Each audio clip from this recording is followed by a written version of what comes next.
بسم اللہ الرحمن الرحیم بول سینت کی کتاب الاشارات و تنبیہات، اور اس کا 10واں اور آخری مرحلہ جس کا عنوان ہے مقامات العارفین، اور اس کی آج 30ویں اور 31ویں فصل، اور اس کا عنوان وہی ہے جو پیچھے چلا آ رہا ہے کہ امور غریبہ، وہ امور جو عاجز ہیں عام انسان اس کے کرنے پر، وہ امور جو اس سے صادر ہوتے ہیں اس کی علت بھی بیان کر دی کہ اس کے نفس میں پچھلی جو فصل تھی کہ نفسانی قوت، اس قوت کی وجہ سے اگر وہ خیر کو کی طرف استعمال کرے گا تو وہ کرامت اور معجزہ کہلاتا ہے، اگر وہ شر کے لیے استعمال کرے گا تو اس کو سحر و جادو کہتے ہیں۔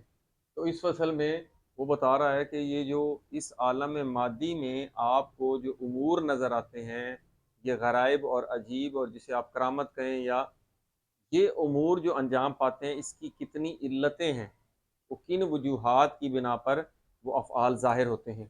تو کیونکہ متن ہے آسان ہے، تو ان الامور الغریبہ، یہ غریبہ میں مطلب عربی میں کہتے ہیں عجیب، عجائب، یعنی جو عام انسان کے بس میں نہیں ہوتے، یہ ایسے امور جو ظاہر ہوتے ہیں، تن باعث ہو، یہ اٹھتے ہیں، ظاہر ہوتے ہیں، فی عالم طبیعت، اس عالم مادی، یعنی اس عالم مادی میں جو بھی عجیب امور، جو کرامتیں اور اس طرح کے افعال آپ سنتے ہیں، وہ جو ظاہر ہوتے ہیں، وہ من مبادی ثلاثتن، وہ تین قسم کے اس کے مبادی ہیں۔ مبدا یعنی جہاں سے اٹھتے ہیں، وہ تین مبادی ہیں اس کے، اس عالم طبیعت سے، جن کی وجہ سے یہ امور عجیب ظاہر ہوتے ہیں۔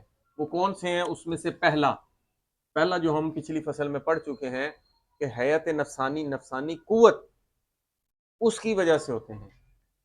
احد و الحیات النفسانیہ المذکورہ، جس کا ذکر کیا جا چکا ہے، جو ذکر اس کا گزر چکا ہے پچھلی فصل میں، کہ خود نفس میں اس قدر قوت پیدا ہو جاتی ہے جس سے وہ مادی افعال میں تصرف کر سکتا ہے۔ تو ایک تو بیان ہو چکا ہے، اب وہ کہتا ہے باقی دو کون سے ہیں؟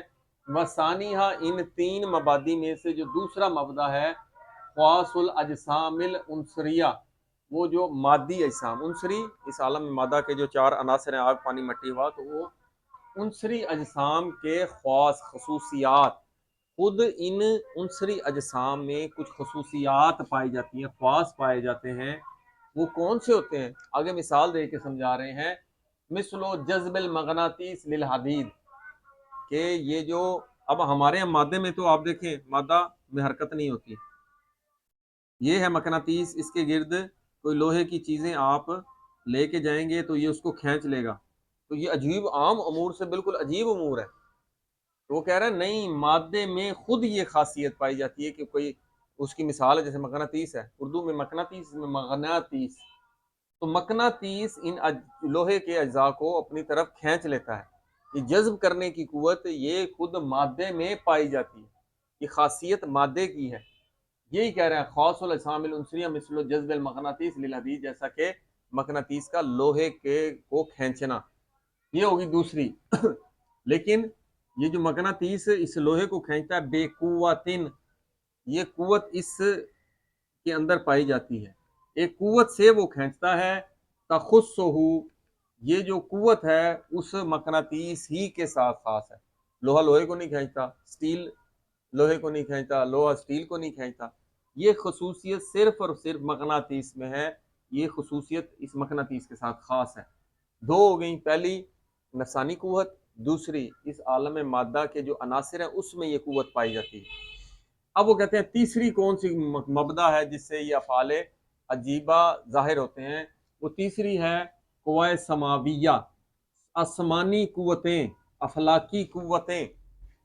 اچھا، افلاک کی حرکت سے جو ہے، اب یہ ڈیٹیل سے ہم پڑھ چکے ہیں کہ افلاک کی حرکت کیوں ہوتی ہے، اپنے مبدا سے عشق میں ہوتی ہے، لیکن اس کے حرکات سے جتنے بھی افلاک ہیں ساتھ اس عالم مادی میں اس کے آثار ہیں، تو وہ اس کا جو نفس ہے، ہم نے پڑھا تھا افلاک کے نفوس، فلک کا جو نفس ہے وہ اور انسانی نفس، اس کا ایک ربط ہے۔ ایک تو ہم نے بتا دیا کہ افلاک کی حرکت سے عالم مادہ میں خود جو تبدیلیاں آتی ہیں، اقرب لگ گیا، چاند گرہن لگ گیا، سورج گرہن، بہت سارے آثار ہیں جو ماہر فلکیات کے ماہر ہیں، وہ بہت ساری چیزیں بتا دیتے ہیں، حتیٰ کہ انسان، جزئی انسان میں جو افلاک کی حرکت سے، ستاروں کی حرکت سے جو جس تاریخ کو پیدا ہوا ہوتا ہے اس کو وہ کیلکولیٹ کر کے تو وہ بتا سکتے ہیں اس میں یہ صفات پیدا ہوں گی، یہ پائی جائیں گی. اسی طرح وہ جو ہر ماہ جس سیارہ جو اس کا خاص ہے ستارہ، اس کے مناسب اس کی طبیعت بھی ہوتی ہے. تو بہرحال کہنے کا مقصد یہ ہے کہ یہ جو سماوی قوتیں ہیں وہ ایک ہوگی. تیسری یہ مبدا ہو گیا، تیسرا مبدا. اب وہ کہتے ہیں بینہا، ان آسمانی قوتوں کے درمیان، و بینا امزجت الاجسام ارضیۃ، اور یہ جو ارضی اس زمین کے جو اجسام ہیں مادی ہیں، ان کے جو اجسام تو آپ کو پتا ہے مز ہوتا ہے مکس ہونا، ٹھیک ہے نا، مختلف اجسام کی مختلف چیزیں مل کر ایک مزے ہو جاتے ہیں، اکٹھے ہو جاتے ہیں. تو یہ جو مادی اجسام ہیں مخصوصات بحیات، جب مختلف چیزیں ملتی ہیں تو وہ ان کی خاص حیت ان کو حاصل ہو جاتی ہے. تو ان چیزیں جو مزج ہونے سے مادی اجسام کی جو مخصوص حیت حاصل ہو جاتی ہے، اس کے درمیان اور آسمانی نفوس کے درمیان کیا پیدا ہو جاتا ہے، یہ اس کا خبر ہوگی.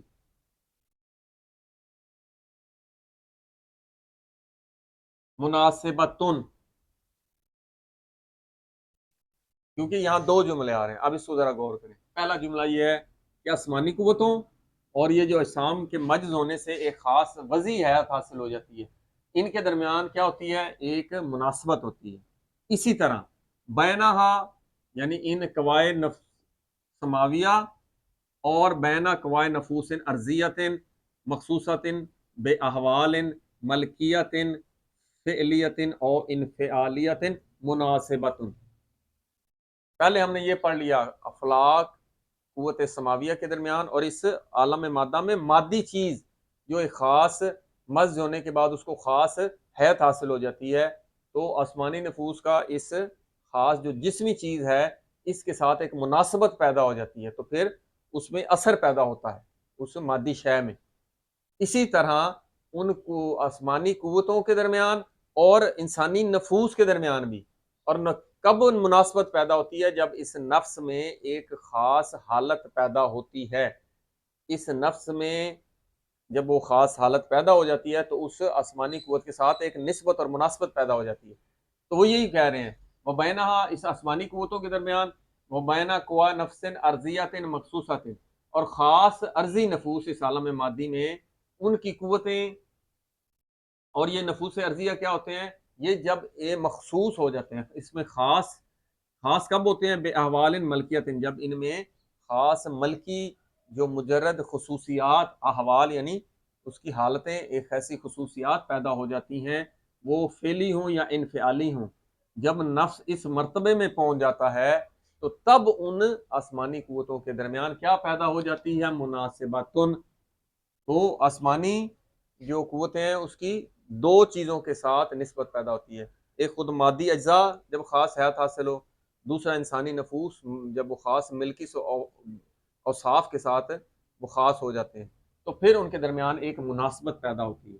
جب یہ مناسبت پیدا ہو جاتی ہے تستتبعو، تو حدوث و آثار غریبت، یا استتبعو کا فاعل یہی لے آئیں کہ یہ مناسبت اپنے پیچھے لاتی ہے، ٹھیک ہے نا، اپنے پیچھے کیا لاتی ہے، حدوث آثار غریبت. جب یہ مناسبت پیدا ہوگی تو اس مناسبت کی پیچھے کیا ظاہر ہوتا ہے، اس کی وجہ سے ایک آثار غریبہ وہ حادث ہوتے ہیں، پیدا ہوتے ہیں، ظاہر ہوتے ہیں، نمودار ہوتے ہیں اس عالم میں. واضح. والسحر من قبیل القسم الاول.